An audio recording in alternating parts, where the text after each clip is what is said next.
22번 문제 같이 풀어보도록 하겠습니다. 윗글을 통해 알 수 있는 내용으로 적절하지 않은 것은, 자, 여러분들, 비문학 문제 풀 때 보기 문제가 제일 겁나시죠? 그런데 공부를 열심히 해서 제가 가르치는 대로 따라오시면은 오히려 보기 문제는 훨씬 더 수월하게 풀 수 있게 될 거예요.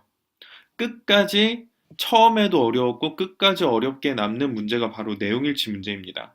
그러니까 내용일치 문제 만날 때마다 저는 어떻게 푸는지, 이종민은 어떻게 풀길래 실전에서도 정답률이 그렇게 높은지, 죄송합니다. 잘난 척해서 빠르게 풀 수 있는지 그것을 관찰해 주셔야 됩니다.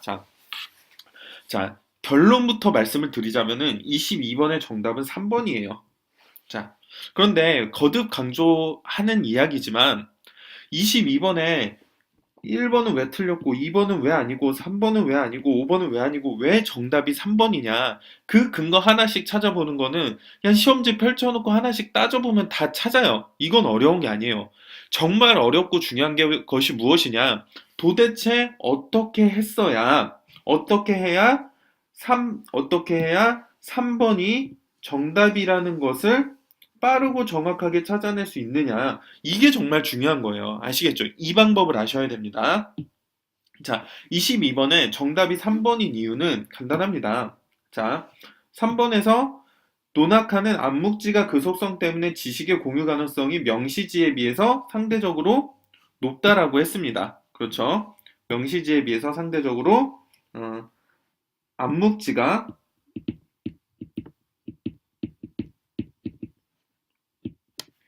명시지보다 높다라고 이야기를 했어요. 그런데 본문의 내용을 보면은, 자,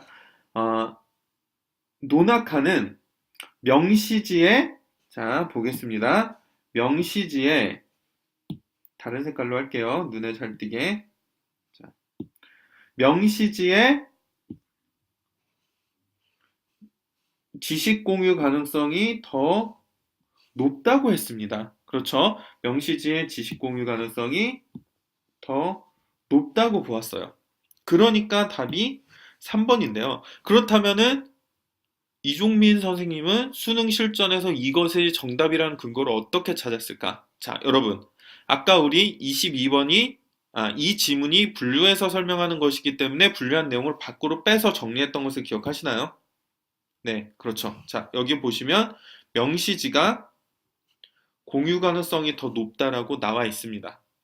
자, 밖으로 빼서 정리한 이유는 거듭 강조하지만 한눈에 들어오게 하기 위해서예요. 본문 내용 보세요. 이거 얼마나 복잡해요. 우리 막 밑줄도 쳐놨고 표시도 해놓고 나중에 실전에서 막 지금 문제 푸는 과정에서 정신없는 과정에서 본문 내용 보면요. 머릿속에 잘 안 들어와요. 왜냐? 자, 이거 생긴 거를 보겠습니다. 자, 생긴 거를 보면은 자, 글투성이에요. 글투성이. 글씨가 너무 많아. 그러니까 잘 안 보여요. 왜 여러분들 문제 풀면서 그런 경험 많이 해봤을 거예요.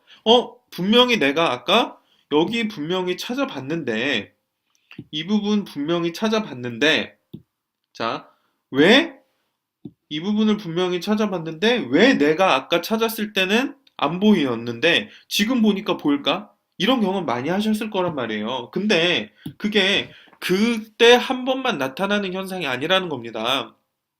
그 이유가 있어요. 뭐냐? 글투성이니까 눈에 잘 안 들어온다 이거예요. 그러니까 어떻게? 밖으로 빼자. 밖으로 빼면은 이렇게 잘 보이지 않습니까? 그렇죠. 이렇게 눈에 바로 들어오잖아요. 자, 명시지의 공유 가능성이 높다라는 걸 우리가 써놨으니까. 선생님, 그럼 이거를 나올지 어떻게 알고 써놨습니까? 제가 이야기했죠. 분류해서 설명하는 거는 반드시 그 분류 내용을 물어볼 수밖에 없다. 왜냐?